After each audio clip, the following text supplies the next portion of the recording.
Amém, igreja, podeis assentar.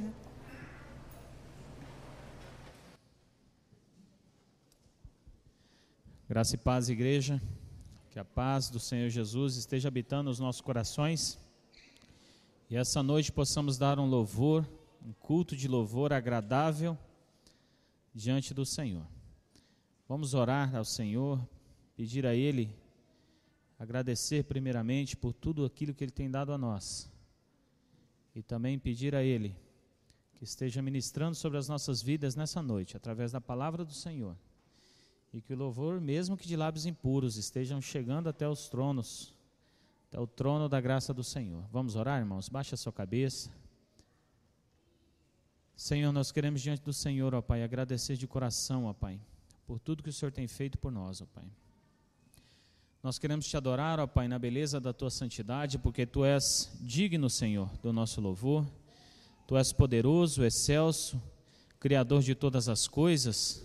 O Senhor é soberano sobre as nossas vidas, ó Pai. Nós queremos te louvar por isso, Senhor.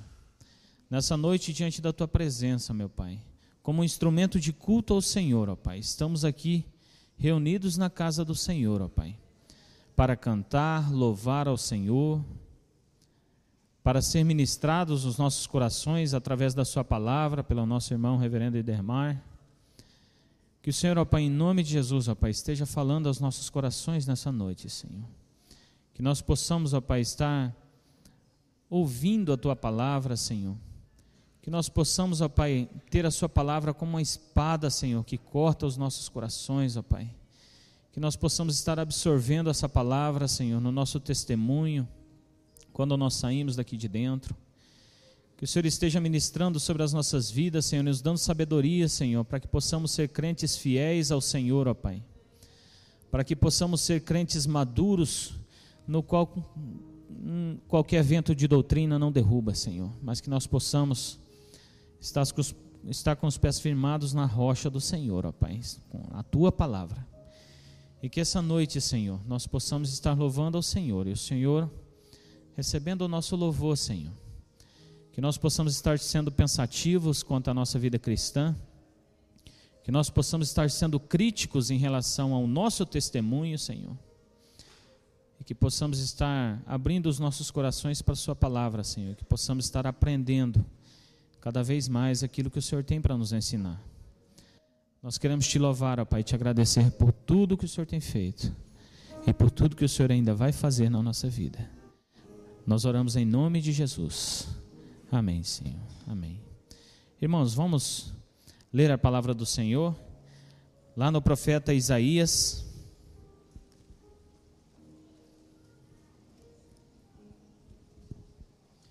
Profeta Isaías, capítulo 12. Nós vamos ler todo o capítulo. Isaías, capítulo 12. Vamos se colocar em pé. Canto de louvor pela restauração de Israel. Eu vou ler os versos ímpares e a igreja a uma só voz lerá os versos pares.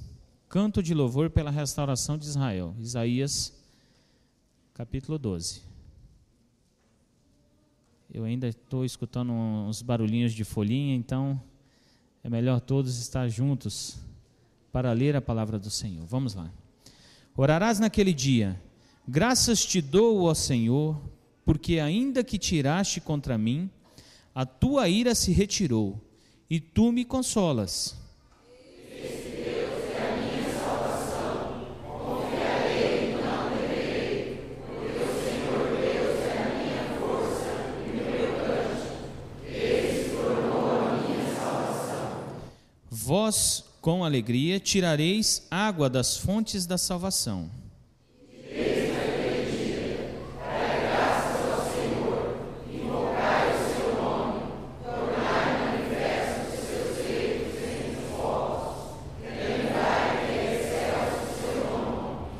Cantai louvores ao Senhor, porque fez coisas grandiosas. Saiba-se isto em toda a terra. Exulta e jubila, ó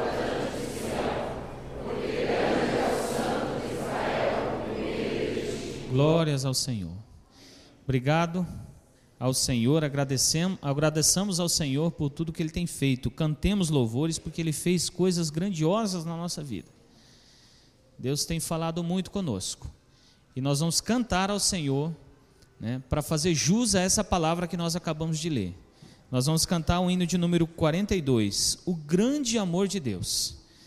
Até mesmo como uma ordem aqui de Isaías 12.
Os irmãos podem assentar.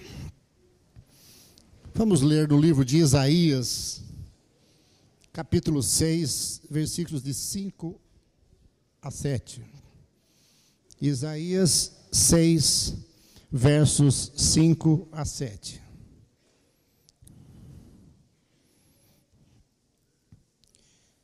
Então disse eu: ai de mim, estou perdido, porque sou homem de lábios impuros e habito no meio de um povo de impuros lábios.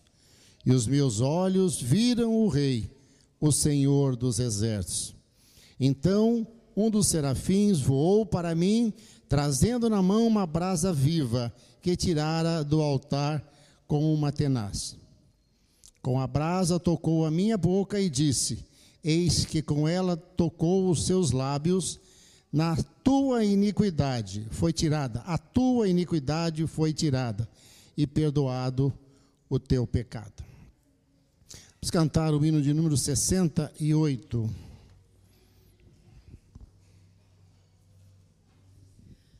Vamos ficar de pé, irmãos, nesse momento de confissão de pecados.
Em pé, irmãos, vamos orar, vamos confessar os nossos pecados diante de Deus, nos preparando assim para receber a palavra do Senhor. Oremos.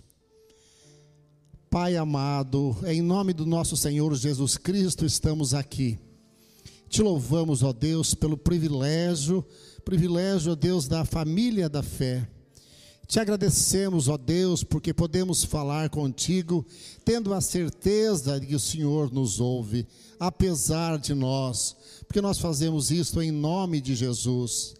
Deus amado, muito obrigado pelo dia que tivemos, obrigado, Deus, por este momento maravilhoso que estamos te buscando, para pedir perdão aos nossos pecados. Deus, ajuda-nos, ó Pai, a sermos melhores cada dia. Pai, nós precisamos de Ti, perdoa-nos, ó Deus. Pai, que nesta noite possamos ouvir a Tua palavra e sairmos edificados para uma semana de bênção, para uma semana de plantação do Teu Evangelho.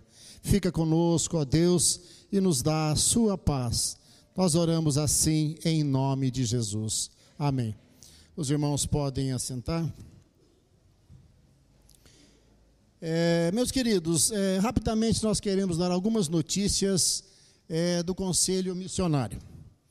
Esteve conosco no final de semana passado 12 missionários de São Paulo, entre eles 3 pastores.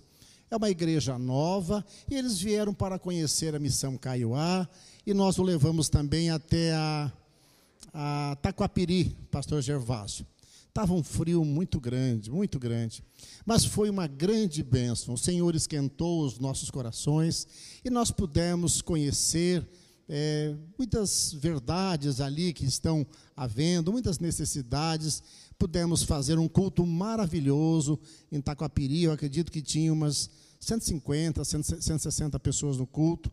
Fizemos trabalho com crianças, foi maravilhoso. E à tarde nós saímos na aldeia evangelizando, cantando e orando. Foi muito bom, foi uma experiência linda. Então eu quero convidar os irmãos para estarem orando por esse ministério. ministério de missões, ele é de cada um de nós, não é? Nós estamos aqui para sermos evangelizadores. Tá? Eu queria também dizer aos irmãos que no próximo 7 e 8 de julho, como já é sabido, tem uma caravana saindo daqui para Concepción. Nós já saiu no boletim as pessoas que nós precisamos.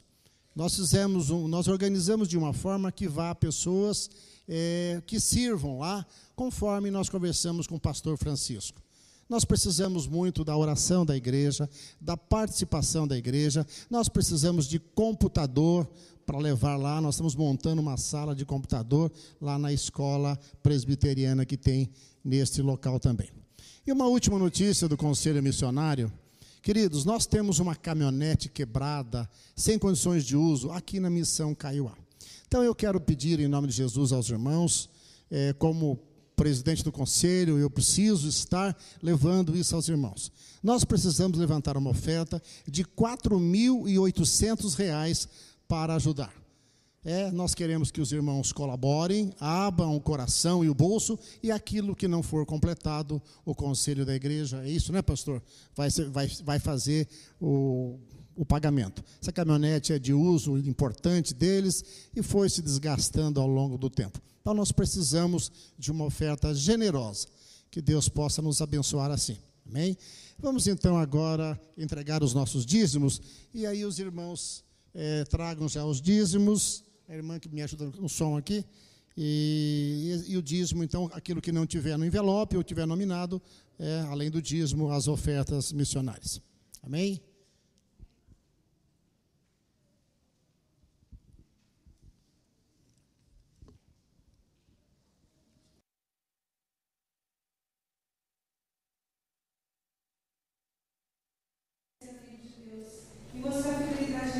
Também, né, entre as nossas entregas de oferta, dízimos, porque Ele tem sido fiel à nossa vida. Então, eu convido a igreja a se colocar em pé e vamos adorar a Deus.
puder contribuir hoje, traga um domingo que vem, amém? Vamos orar. Pai, nós te louvamos pela oferta levantada, pelos dízimos trazidos à tua casa. Deus, que o Senhor possa prosperar a vida dos nossos irmãos, prosperar a tua igreja, ó Pai, e que esse dinheiro seja muito bem empregado. Oramos assim, agradecidos, em nome de Jesus. Amém. Os irmãos podem assentar. Os irmãos podem se levantar. Desculpa, gente, vai ser o nosso momento de louvor. É o momento que nós temos, mais uma vez, estamos entoando nossos cânticos, né? Em espírito, em verdade, com alegria. E às vezes os irmãos perguntam, mas por que canta tanto cântico antigo? Mas é tão gostoso rever esses cânticos, né? E o que nós vamos cantar hoje à noite diz assim: eu vejo a glória do Senhor hoje aqui. Então eu convido você com bastante alegria. O que é ver a glória do Senhor? É essa unidade que nós temos um com o outro. Ó, como é bom e agradável viver unidos os irmãos. Então eu convido a igreja com alegria, com entusiasmo, cantar esse cântico. A primeira vez nós vamos fazer com as palmas, a segunda nós vamos fazer os gestos, amém? Vamos lá comigo?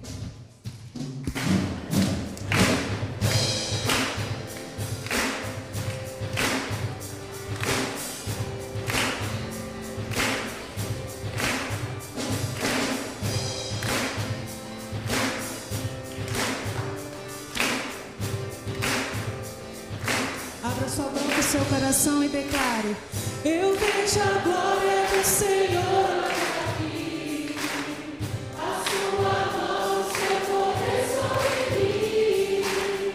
Os céus abertos hoje vou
nós adorarmos a Deus.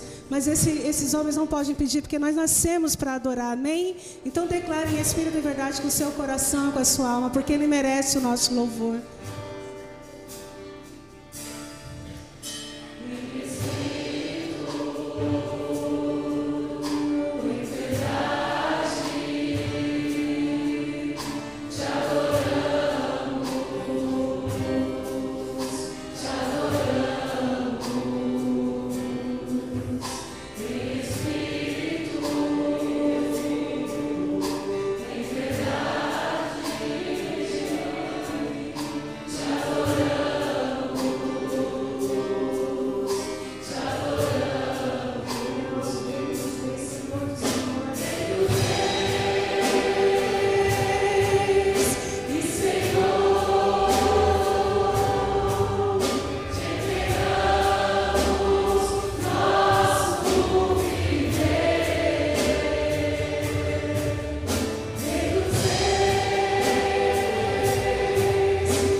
Adorar, de te bendizer, mesmo com nossas falhas, com nossos erros, mas estamos aqui para te bendizer, ó Pai, porque somente Tu é digno de toda a honra, toda a glória e todo o louvor.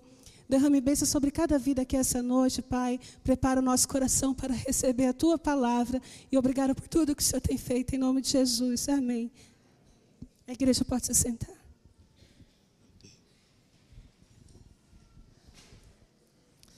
Meus irmãos, esses dias nós tivemos aí viajando, alguns congressos, e estiveram também alguns outros irmãos, algumas caravanas viajando. No domingo passado, certamente, muitos irmãos sentiram falta de algumas caravanas aqui da igreja. Nossos jovens estavam lá para Atibaia, no congresso fiel para jovens. Os adolescentes estavam no Reupas, em Cuiabá, e nós estávamos com alguns componentes da direção da escola em Guarapari, no congresso de educação cristã. E quando eles saíram aqui, especialmente os adolescentes, os pais estiveram aqui, e eles foram num ônibus, num micro-ônibus. Foi uma coisa muito interessante, que chegou num ponto que a gente tinha que optar, ou vai os adolescentes, ou vão os colchões. Não estava cabendo tudo. Aí eles falaram, não, vamos arrumar um jeito aqui de ir os dois, né? E acabou colocando no corredor do ônibus, e diz que chegaram bem lá, né? Então nós estamos felizes. Eu queria convidar aqui alguns jovens adolescentes e também da direção da escola, que eu pedi que eles anotassem tudo para passar aqui um breve relatório para a igreja, porque é uma forma da igreja acompanhar esses treinamentos e nós acompanharmos o que está acontecendo na vida da igreja. Então, venham aí os jovens com os adolescentes, com a direção da escola, especialmente aqueles que estarão falando aqui, passando esse relatório para a igreja. Os irmãos podem ficar tranquilos que eu dei de 3 a 4 minutos para cada um, tá bom? Falar e dar aqui, não é para cada jovem não, é para cada representante, cada delegação, né? Vamos lá, os adolescentes foram 26, mas não vão vir todos, né? Vão vir aqui os que estarão relatando. Vamos começar pelos jovens, que eu sempre entendo que os jovens são os irmãos mais velhos do restante da juventude da igreja. Adolescentes, crianças, qual dos jovens que vai dar aqui o relato? Bom, boa noite, igreja.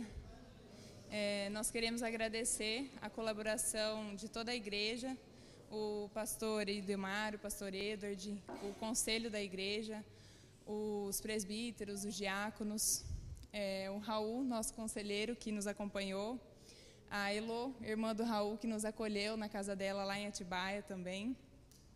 Agradecer também a todos os irmãos que colaboraram, comprando na cantina ou almoço que a gente promoveu para arrecadar dinheiro para ajudar nessa viagem.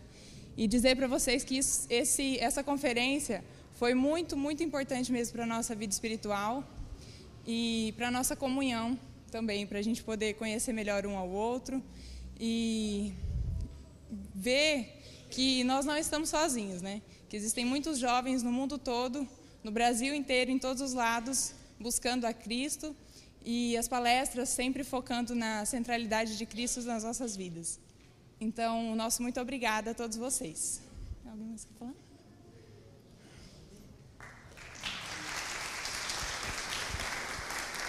Alguém pode estar perguntando o que eu estou fazendo aqui, né? Eu acompanhei o jovem na viagem, só para esclarecer, né?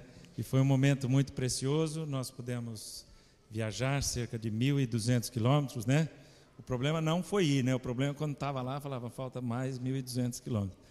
Mas foi uma bênção, irmãos, para a minha vida. Também fomos muito edificados pelo nível das palestras, pelas pessoas que palestraram ali, jovens do Brasil inteiro, preocupados em realmente estudar e conhecer a Bíblia, né? A mensagem principal que eu tirei para a minha vida, passo para o pastor e para os demais professores que caprichem na aula, porque a juventude está agora acostumada com um banquete espiritual, né? Então precisa caprichar. Mas foi uma bênção, irmãos, a busca desses jovens no conhecimento do Senhor Jesus. Joãozinho, quer falar?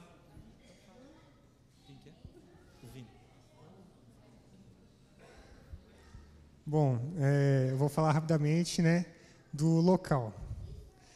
O local lá, a Estância Palavra da Vida, realmente era um local excelente. Tinha tanto o local onde eram feitas as palestras, quanto o local onde tinha o almoço e a janta. Aliás, o almoço e a janta foram muito bons. Tinha também quadra de esporte coberta, tinha quadra descoberta também. Tinha até quadra de tênis e mini golfe, né? Ninguém jogou, mas tinha. Tinha piscina aquecida, tinha hidromassagem. Eu fui na hidromassagem, muito bom, nunca tinha ido na vida. E acima de tudo, o mais importante é que foi uma palavra melhor que da outra. E com certeza contribuiu para o crescimento pessoal de cada um aqui e também para o crescimento em comunhão em Cristo, em nós. Isso aí, obrigado. Irmãos, então está aí o depoimento dos nossos jovens e nós estamos muito felizes que esta experiência vai servir muito para a vida espiritual deles, como já está servindo, e louvo a Deus pelos nossos jovens e peço que eles permaneçam firmes na fé. É o nosso tema deste mês de junho, filhos herdeiros da aliança. Então nós temos nesses jovens muito carinho, a igreja os ama e quer vê-los bem na vida espiritual e também na vida profissional. Deus os abençoe, podem assentar. Está faltando aqui os adolescentes, não sei se... não estão aqui, né? A Raquel, veio aqui a Raquel. São 26 adolescentes que foram lá. A Raquel está aqui representando 26, mas eles estão aí. Cadê os adolescentes? Fiquem de pé, todos que foram lá no congresso em Cuiabá. Tem algum lá em cima na galeria? Então não estão todos aqui, mas tem vários deles aqui. Foram 26 que estiveram participando lá. Pode assentar, a Raquel vai falar por eles. Boa noite. Então a gente veio falar do congresso que foi lá em Cuiabá, que foram cerca de 500 adolescentes de toda a região centro-oeste. O REUPAS é um encontro, né, nacional de todas as UPAs presbiterianas. E o tema foi a santificação, né, que tem um versículo que está em 1 Tessalonicenses 4:3, porque essa é a vontade de Deus, a vossa santificação. E foi muito legal, toda viagem com amigos é muito bom. E, tanto para conhecer gente nova, quanto para a nossa própria comunhão, né, entre nós mesmos. Aí teve a palavra, que era toda baseada no tema, teve gincanas e tal. E foi numa escola onde funcionava o clube de futsal do São Paulo. É só...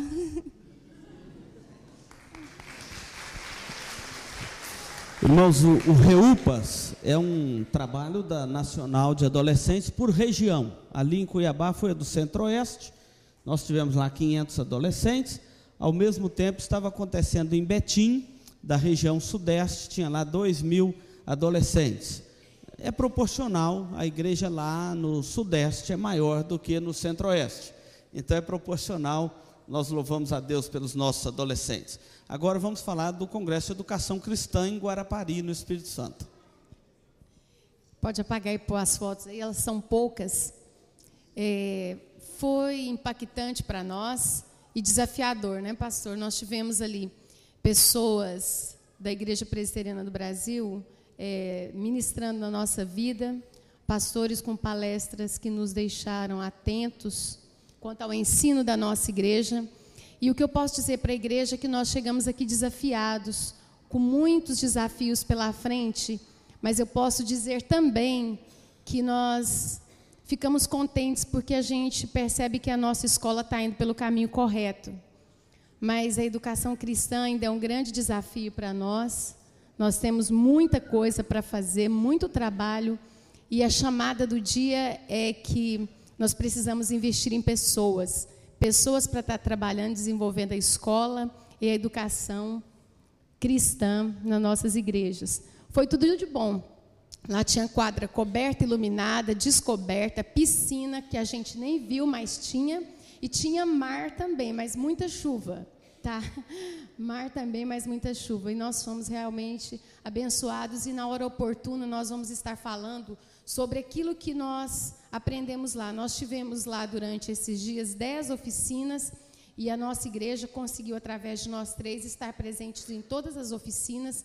Então a gente aprendeu um pouco sobre cada uma delas e são temas específicos para abordagens específicas e a gente pretende, no momento correto, estar repassando tudo isso aí e vendo o que a nossa igreja pode acrescentar no trabalho que a gente tem feito aqui através disso que nós aprendemos lá. Edilene, quer dar a sua impressão?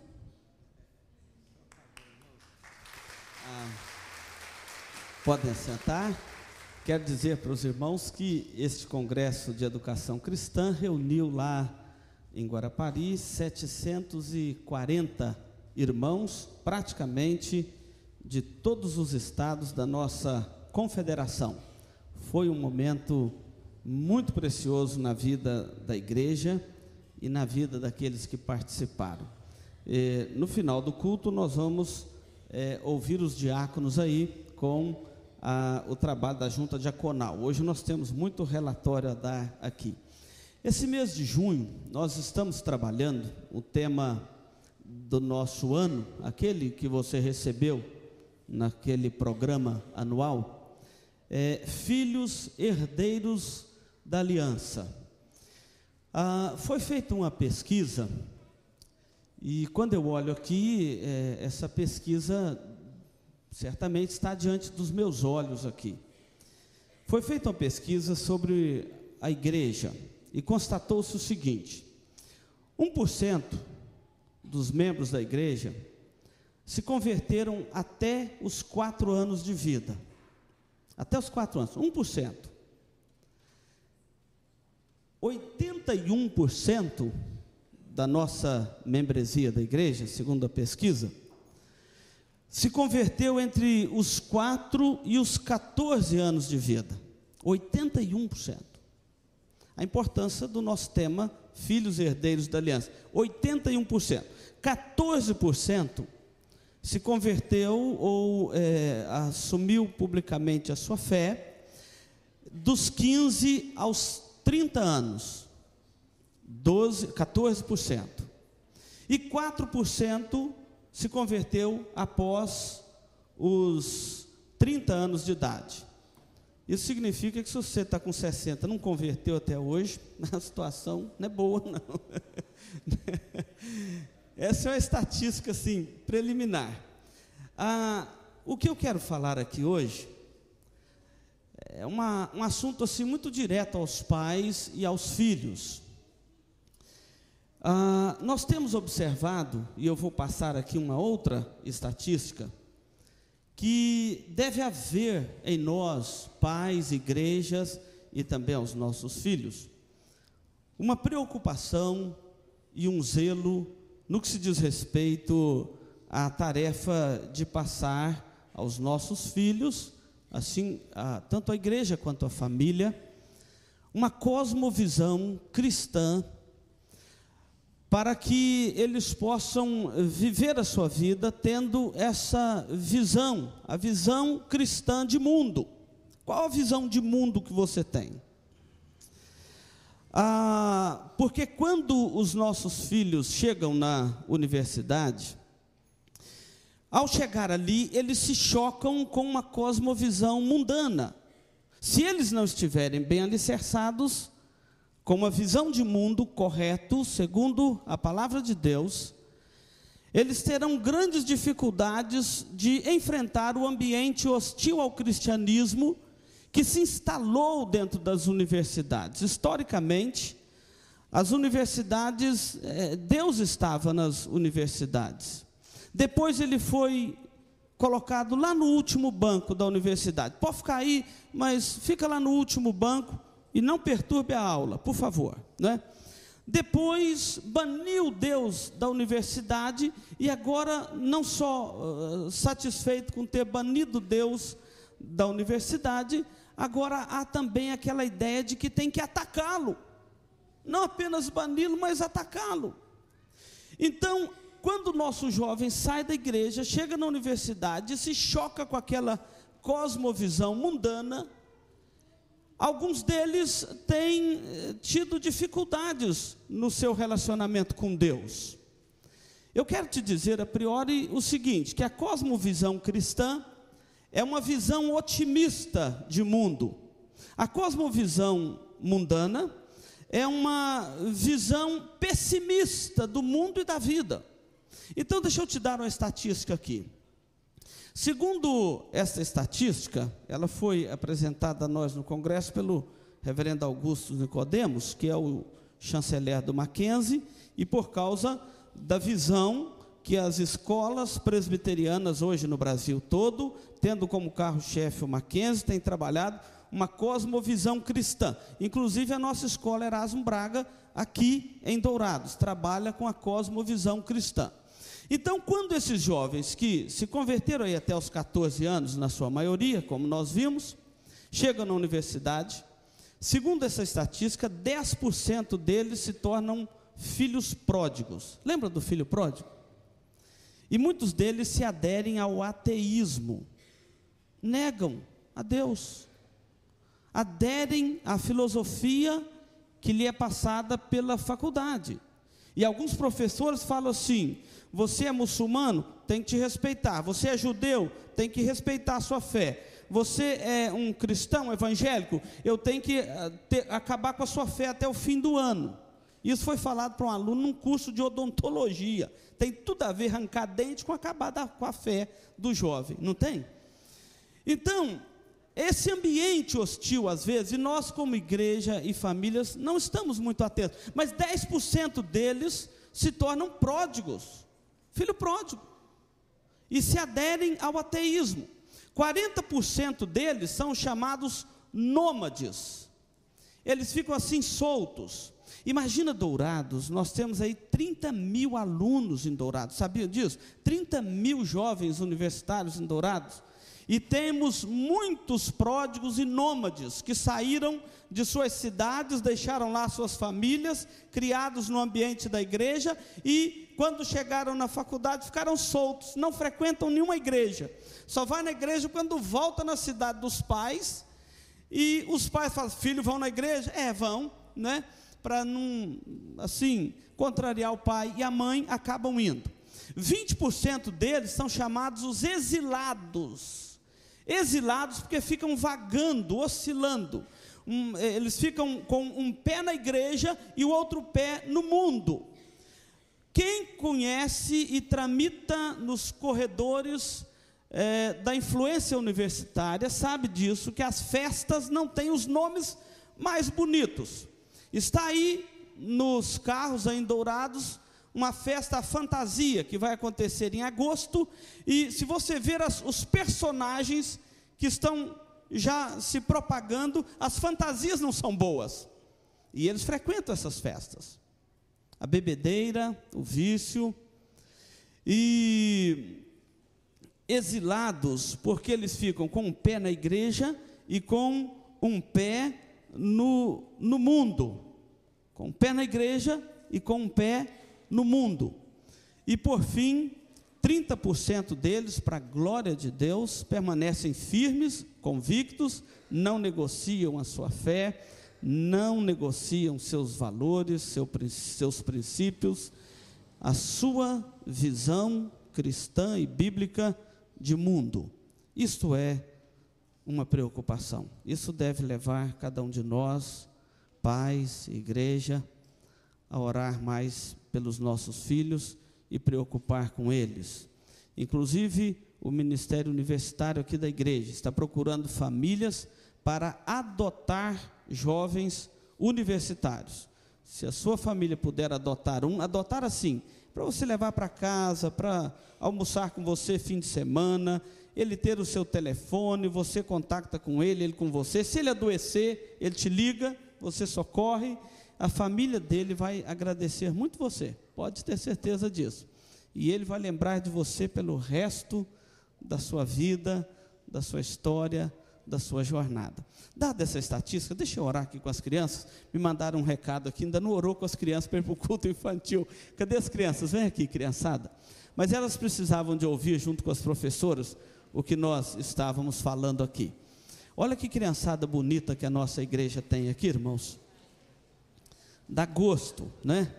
Essa criançada linda tem aprendido coisas maravilhosas da palavra de Deus aqui na igreja, na UCP, no sábado à tarde, e também nos trabalhos dominicais. Eu quero convidar aqui também o presbítero Wagner, juntamente com a Aline e o Christian. O presbítero Wagner aceitou um convite da Universidade Presbiteriana Mackenzie, e amanhã ele estará indo para lá, sozinho por enquanto, depois ele vai com a família. De uma certa forma ele está de mudança para São Paulo e vai nos deixar. Nós vamos sentir muita falta desta família aqui na igreja. São irmãos muito queridos e amados, mas sabemos também que eles vão por uma boa causa, e nosso irmão foi convidado na visita do reverendo brasileiro aqui para estar assumindo algum cargo, e foi chamado lá no Mackenzie para isto.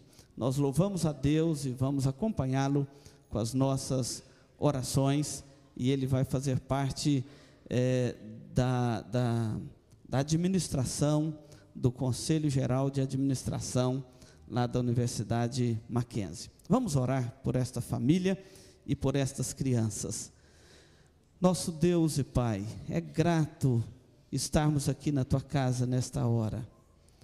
Nós louvamos o Teu nome, porque os nossos filhos pertencem ao Senhor, a uma aliança com o Senhor.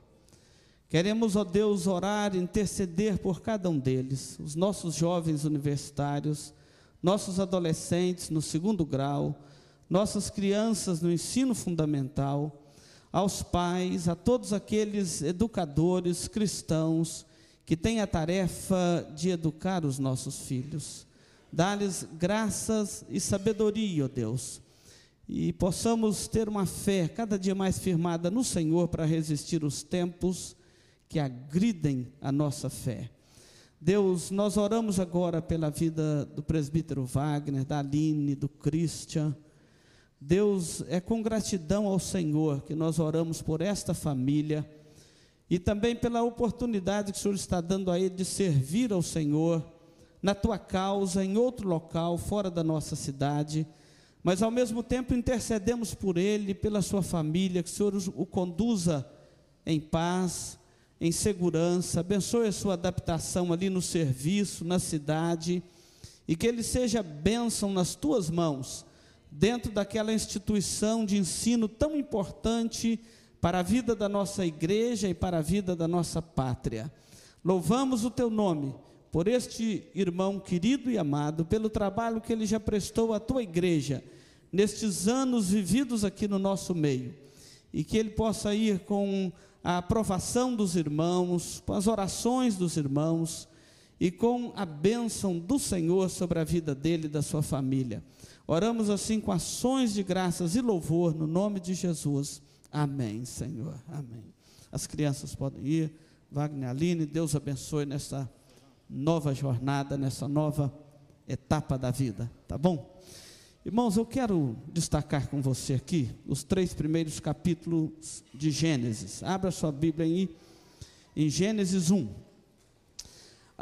Às vezes, quando nós falamos a igreja, o que é uma cosmovisão cristã, muitos ficam pensando, onde está alicerçada na palavra de Deus essa cosmovisão cristã, essa visão de mundo que a Bíblia nos dá, do ponto de vista da revelação divina. E eu quero te dizer então que estes 3 primeiros capítulos de Gênesis, eles formam os pilares desta cosmovisão cristã. Se resume em 3 palavras muito pequenas e de um significado tão grande, que são as palavras criação, queda e redenção. Toda nossa cosmovisão cristã, ou toda visão de mundo que a Bíblia nos apresenta, ela passa nestes 3 pilares: a criação, a queda e a redenção. Olha comigo o capítulo 1 de Gênesis, o verso 1. Leiam comigo, vamos lá. No princípio criou Deus os céus e a terra. Agora escuta o verso 2. A terra, porém, era sem forma e vazia. Havia trevas sobre a face do abismo, e o Espírito de Deus pairava sobre as águas. Até o verso 5, você vai encontrar a obra do Criador no primeiro dia da criação. Diz aqui, houve tarde, manhã, o primeiro dia, encerra o verso 5. Do verso 6 ao verso 8, você vai ver a obra do Criador no segundo dia da criação. E então encerra o verso 8 dizendo que houve tarde e manhã, o segundo dia da criação. Os versos 9 a 13 vai falar do terceiro dia da criação. O 14 ao 19 fala do quarto dia da criação. O 20 até o 23 fala do quinto dia da criação. O 24 até o final do capítulo, no versículo 31, fala do sexto dia da criação, o dia que Deus criou o homem à sua imagem e semelhança. E o capítulo 2 começa dizendo: assim, pois, foram acabados os céus, a terra e todo o seu exército. E havendo Deus terminado no dia 7º sua obra que fizera, descansou neste dia de toda a obra que tinha feito, e abençoou o Senhor o dia 7º e o santificou, porque nele descansou de toda a obra que como Criador fizera. Guarda bem que depois nós vamos voltar em alguns aspectos deste texto. Qual é a nossa cosmovisão cristã? Ou como nós enxergamos o mundo? Deixa eu te fazer algumas perguntas. Quem é você? Você já parou para pensar quem é você? Para você responder isso, você vai ter que responder 3 perguntas. Aquelas 3 perguntas inquietantes da história humana. Elas são assim: de onde vim? Você já parou para responder isso? De onde vim? A sua relação do passado. O que estou fazendo aqui? É a sua relação com o presente. E para onde vou? É a sua relação com o futuro. Eu entendo que todo ser inteligente precisa de responder essas perguntas. Todo ser inteligente precisa de responder essas questões de forma satisfatória à sua alma. Fora isso, há inquietude na alma. Quando nós falamos que estes 3 capítulos de Gênesis formam a base de toda a nossa visão de mundo, é exatamente porque aqui está o embrião de toda a gênese da criação e de como Deus estabeleceu este mundo para nós vivermos e habitarmos neles. Então vamos ver esses 3 pilares que formam essa nossa cosmovisão de mundo. O primeiro dele é a criação. Você sabe o que está acontecendo aí no Brasil, a Rio+20, e o movimento da ecologia mundial está com seus olhos voltados para o Brasil, nesses dias e especialmente esse fim de semana. Mas eles não têm essa visão de mundo que eu quero ir transmitindo para os irmãos aqui. A Bíblia nos ensina que o mundo procede de Deus, que Deus criou o mundo do nada. Quando você lê Gênesis 1:1, lá na língua hebraica, a Bíblia começa assim: Berishit bara Elohim. O termo quer dizer, no princípio criou Deus, é isto. E a palavra criar, bara, é a palavra que vem traduzida do criar do nada. Quando lemos o restante da Bíblia, essa palavra não se refere a nenhuma obra das mãos dos homens. Por exemplo, criou ferramenta, os homens criaram várias coisas, mas essa palavra não há nenhuma designação dela para esta criação humana. É uma palavra específica para dizer Deus como Criador, criando todas as coisas e criando a partir do nada. O mundo, na visão cristã, o mundo não se autogerou, ele teve um início. E não surgiu do acaso e nem por acaso, mas Deus está na origem, Ele é o Criador, e Ele não criou apenas o mundo, mas criou também o homem, à sua imagem e semelhança, e por isso a vida tem sentido para nós. Então nós devemos entender que existe um sentido no mundo, existe uma orientação para nós vivermos. O mundo não é algo, obra do acaso, não é fruto do acaso. E se entendemos assim, do ponto de vista bíblico, nós vamos entender então que há um Criador, nós vamos entender que há um sentido no universo, e nós vamos entender que há um propósito para a vida do homem neste universo que foi criado por Deus, e alguém sustenta esse universo, senão o próprio homem já teria destruído e se autodestruído, não apenas destruído a obra criada, mas se autodestruído. As teorias evolucionistas tentam ensinar que o mundo é fruto aí de um acaso. Agora, é claro, irmãos, que nós cremos que a evolução dos seres vivos, a seleção natural, a sobrevivência dos organismos, eles são um processo inteligente, um mecanismo de Deus para a manutenção da vida por Ele criado. Isso é chamado no estudo de microevolução. Ou seja, eu não creio que Deus criou essa cachorrada que tem no mundo hoje. Já viu tanto cachorro que tem no mundo, tanta raça?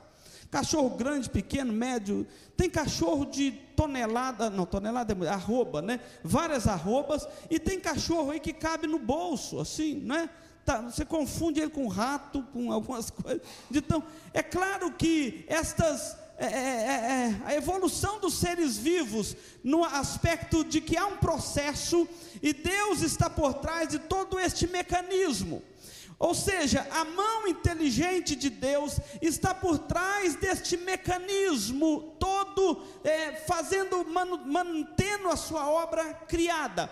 É isso que o apóstolo Paulo fala quando ele fala aos gregos lá no Areópago, em Atos capítulo 17. Ele diz assim: nele existimos, e Ele é quem dá a vida, a respiração e tudo mais, a toda a sua obra criada, de forma que o mundo foi criado por Deus. A nossa visão de mundo é que nós vivemos num mundo que foi criado por Deus. O mundo reflete a grandeza de Deus. O mundo reflete a sabedoria de Deus. O mundo reflete a majestade de Deus. E nesta visão que temos de mundo, nós vemos Deus como a causa primeira e suficiente para todas as coisas existirem neste mundo que Deus criou. De forma que a criação serve de base, por exemplo, para nós, no que se diz respeito à nossa defesa da dignidade humana, ao que se diz respeito ao valor da vida, no que se diz respeito à preservação do meio ambiente. É aqui que nós encontramos uma ecologia correta, boa, sem divinizar a natureza, mas entendemos que há um Criador e que a vida procede de Deus, e há sentido para a vida, e há uma criação inteligente que permanece segundo a orientação do seu Criador. O mundo que nós existimos é um mundo que foi criado por Deus. Ele criou todas as coisas e o fez para a sua própria glória. Acontece que depois que Deus criou o mundo, criou o homem à sua imagem e semelhança, o capítulo 3 de Gênesis narra um segundo quadro, que vem um segundo pilar da nossa visão de mundo. Muitas das pessoas perguntam assim: por que somos o que somos? Por que o homem mata o seu semelhante? Por que morre criança lá na África de fome? Onde está Deus? Não é essa a pergunta? Por que morrem criancinhas? Por que a maldade do homem leva o homem a oprimir o seu próprio semelhante? Por que há tanta maldade no mundo? E a culpa, alguns tentam transferir para Deus. O capítulo 3 de Gênesis fala da queda do homem. É o segundo pilar de uma cosmovisão cristã. Deus criou todas as coisas. Acontece que o homem caiu do seu estado original em que foi criado. A queda do homem. Mas a serpente, diz o verso 1 do capítulo 3, mais sagaz que todos os animais selváticos que o Senhor Deus havia feito, disse à mulher: é assim que Deus disse: não comereis de toda a árvore do jardim? Respondeu a mulher: do fruto das árvores do jardim podemos comer, mas do fruto da árvore que está no meio do jardim, disse Deus: dele não comereis, nem tocareis nele, para que não morrais. Então a serpente disse à mulher: é certo que não morrerás, não morrereis, porque Deus sabe que no dia em que dele comerdes, se vos abrirão os olhos, e como Deus, sereis conhecedores do bem e do mal. Verso 6 diz: vendo a mulher que a árvore era boa para se comer, agradável aos olhos, e árvore desejável para dar conhecimento e entendimento, tomou-lhe do fruto, comeu, e deu também ao marido, e ele comeu. E o verso 7 fala da consequência disto: abriram-se-lhe os olhos de ambos, e percebendo que estavam nus, coseram folhas de figueira, fizeram cintas para si, e correram para fugir e esconder da presença do Senhor. Então, ao mesmo tempo que a palavra de Deus apresenta a obra da criação, ele apresenta também a queda do homem. A queda explica por que somos o que somos, e ela nos apresenta o terrível resultado que trouxe a toda a raça humana e a toda a obra da criação. O pecado do homem afetou também toda a obra criada por Deus. Explica então tanta maldade que há no mundo. Deus criou os homens, ou os seres humanos, santos e felizes, com livre arbítrio, fez com eles um pacto. Eles eram perfeitos. E quando eu falo livre arbítrio aqui, eu estou falando antes da queda, não depois da queda. O homem na queda perdeu o seu livre arbítrio. Num determinado momento, a palavra de Deus então registra que eles desobedeceram a Deus, e ao desobedecer a Deus, eles quebraram o pacto, eles quebraram a aliança, e como resultado, houve uma queda do estado original em que eles foram criados, e o homem afastou-se de Deus, e resolveu seguir a sua própria consciência, resolveu fazer carreira solo, mundo afora. E ao afastar-se de Deus, separar-se de Deus, algumas consequências vieram imediatamente, ou seja, as consequências desta queda foram pelo menos 3 imediatamente. A primeira delas é que ele separou-se de Deus. E aqui eu trago uma observação para todos que nos ouvem e nos acompanham nesta noite. Ao separar-se de Deus, o homem então passa a sofrer na sua alma angústias, medo, vazio, revoltas, não consegue mais ver a Deus e se relacionar com Ele, e consequentemente a morte.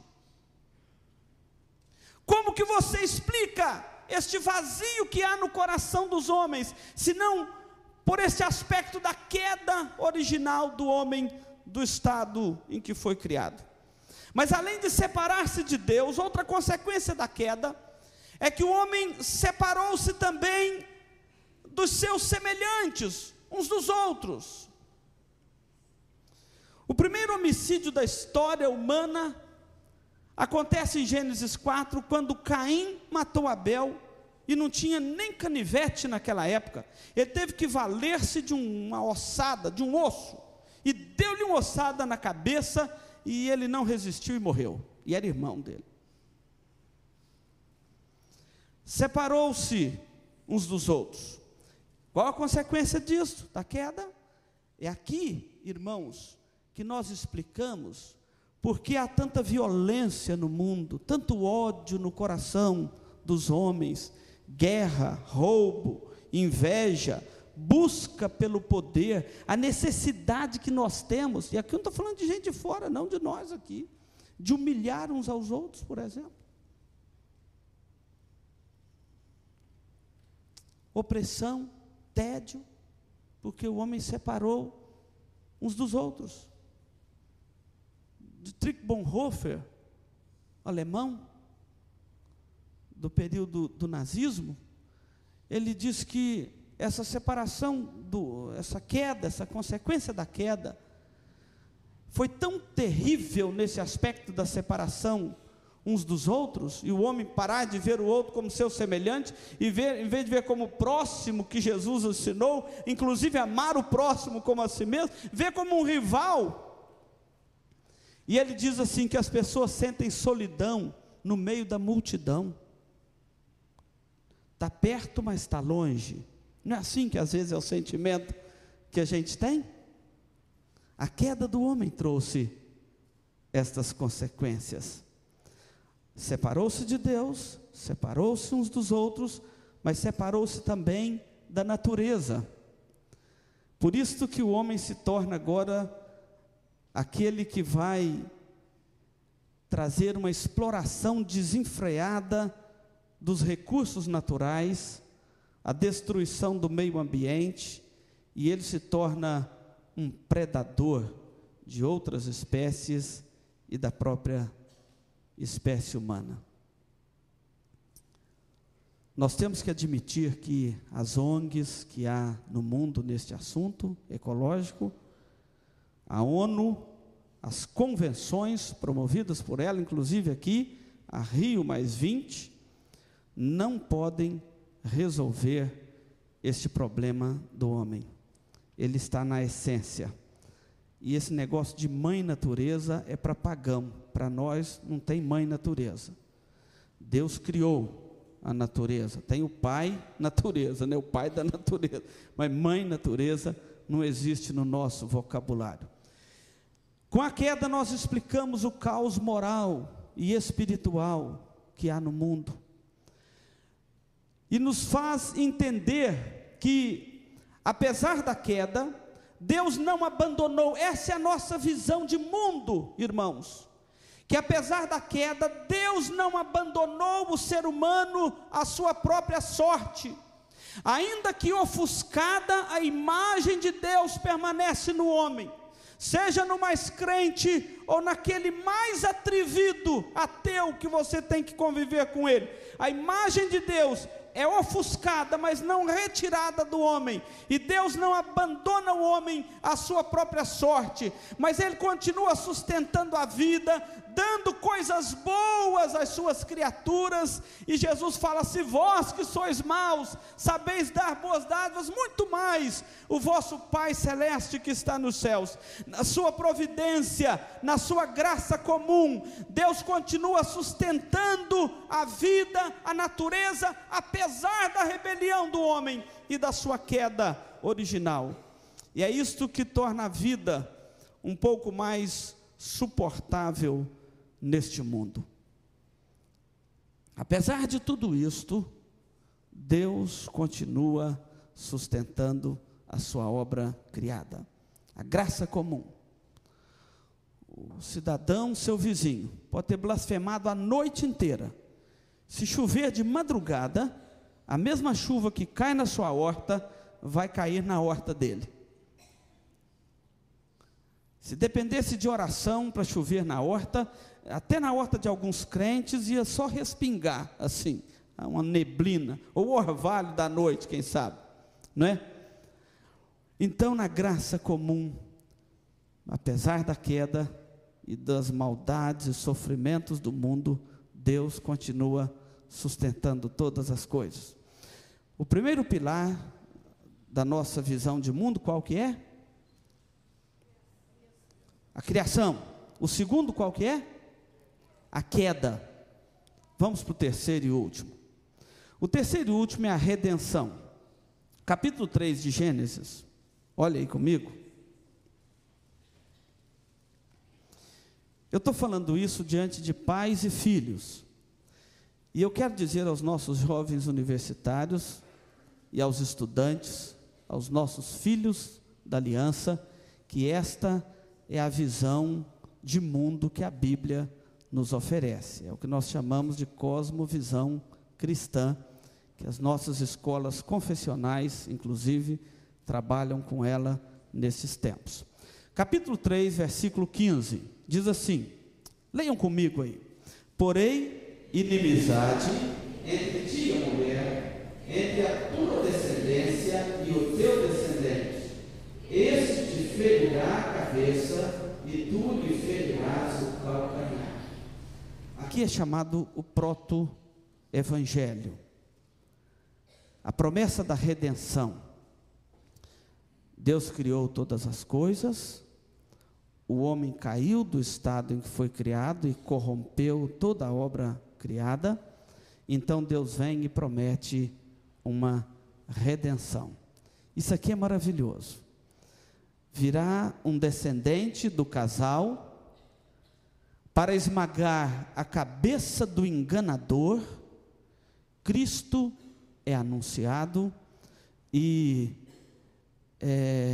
Cristo não apenas é anunciado, mas ele é também agora o cabeça da nova raça que será recriada nele, em Cristo. Deus já realizou este ato fundamental da redenção da raça humana e do mundo, que se encontram caídos em seu estado de pecado e de morte.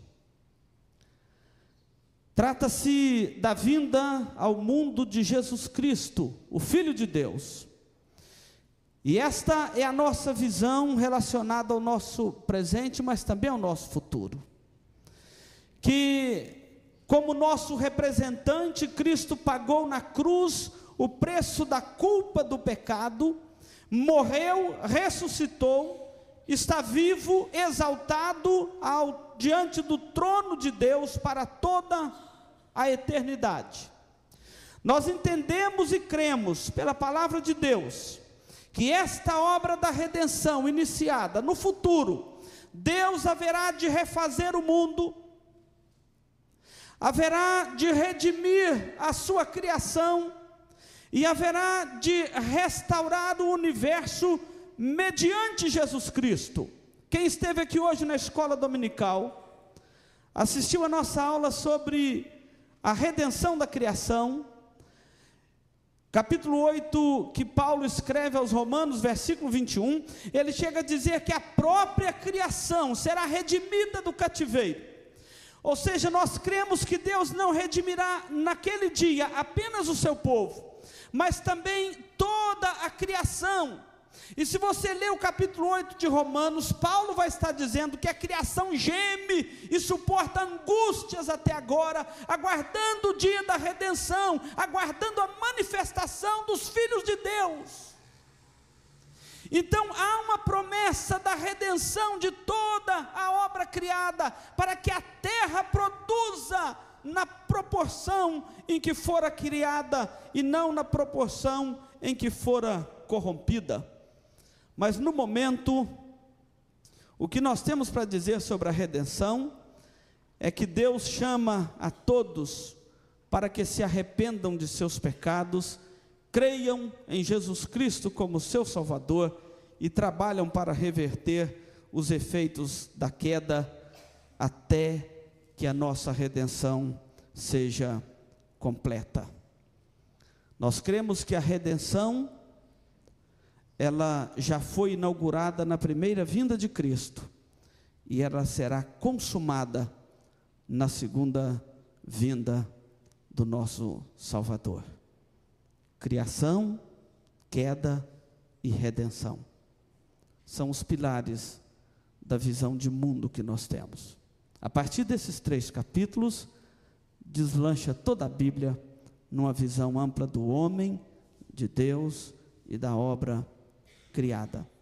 Eu quero concluir aqui dizendo o seguinte: o que isso nos afeta hoje? O que tudo isso tem a ver conosco, com você e eu, amanhã, por exemplo, segunda-feira? Primeiro, você deve entender que isso serve de base para entendermos o nosso passado, a nossa origem, de onde vimos. Nós vimos das mãos de um Deus Criador. Essa visão de mundo serve de base para entendermos o nosso presente. Por exemplo, por que somos o que somos? O que nós estamos fazendo aqui e por que somos o que somos?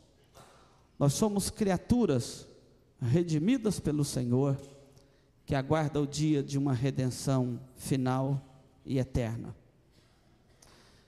E também nos dá a esperança e a coragem de lutar, uma perspectiva de futuro, nos apresenta um futuro cheio de esperança. A cosmovisão pagã é uma visão pessimista da vida.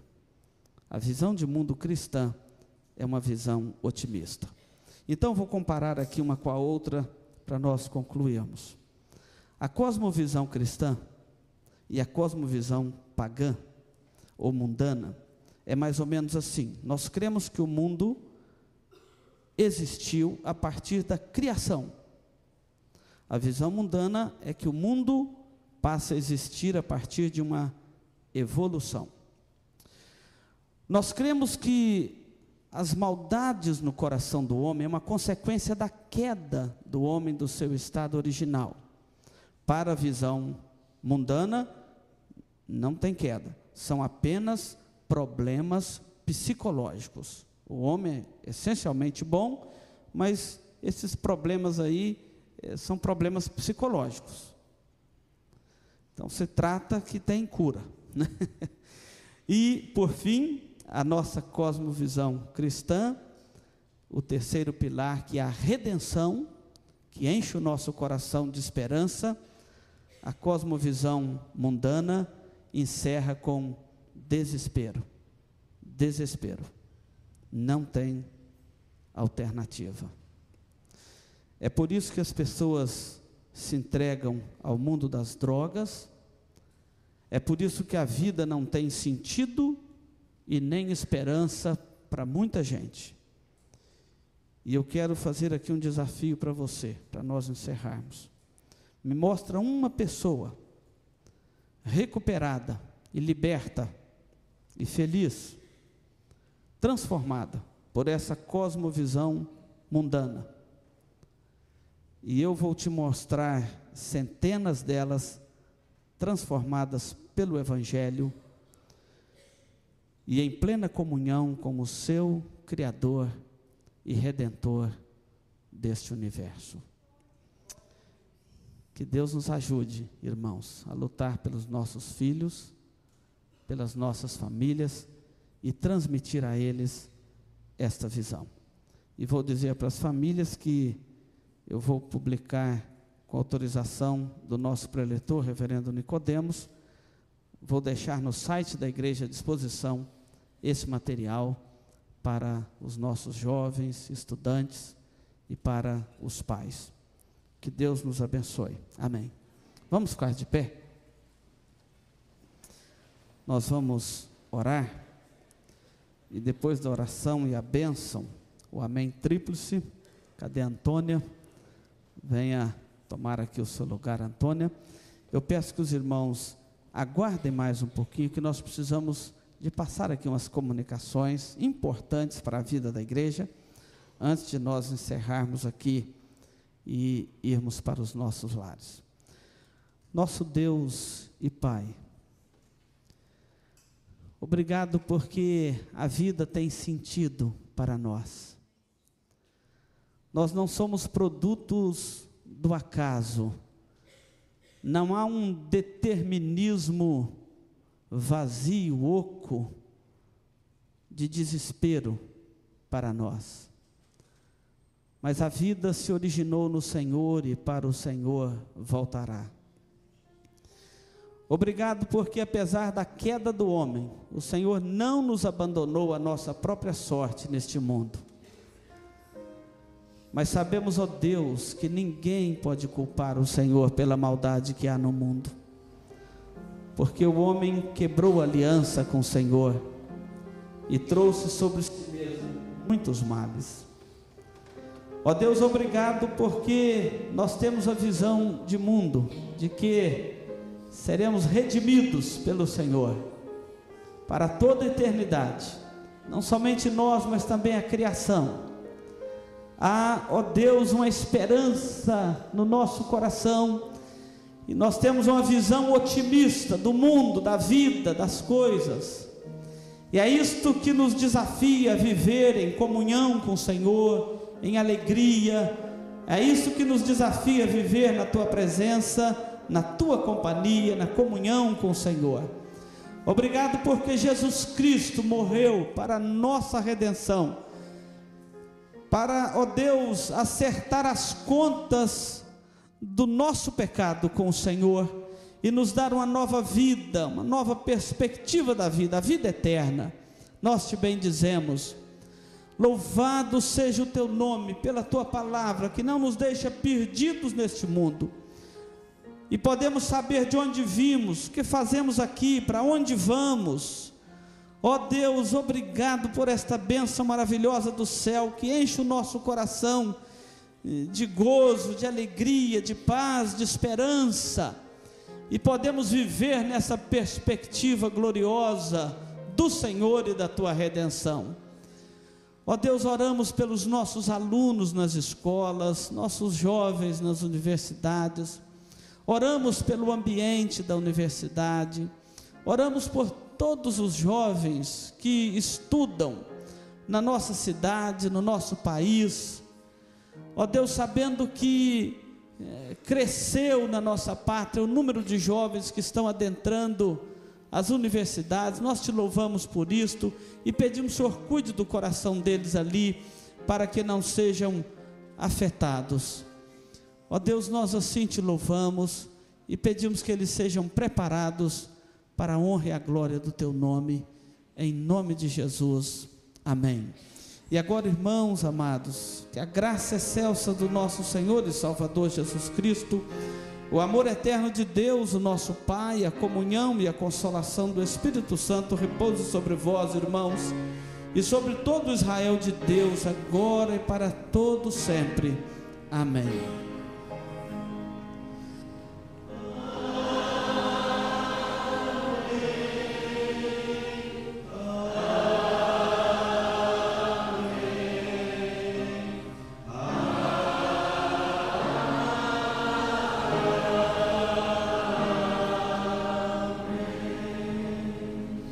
Os irmãos podem se assentar.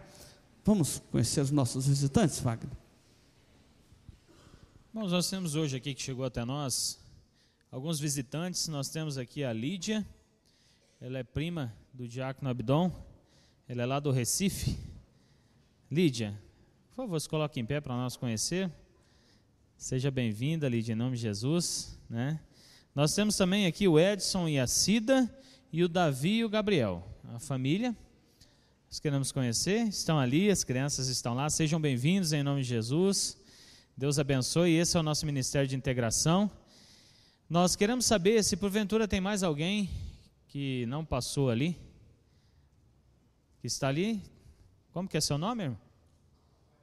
Rafael, seja bem-vindo, viu, Rafael? Deus abençoe. Tem uma surpresinha para vocês e nós queremos pedir que vocês estejam acompanhando esse pessoal de azul. Tem mais alguém, irmãos?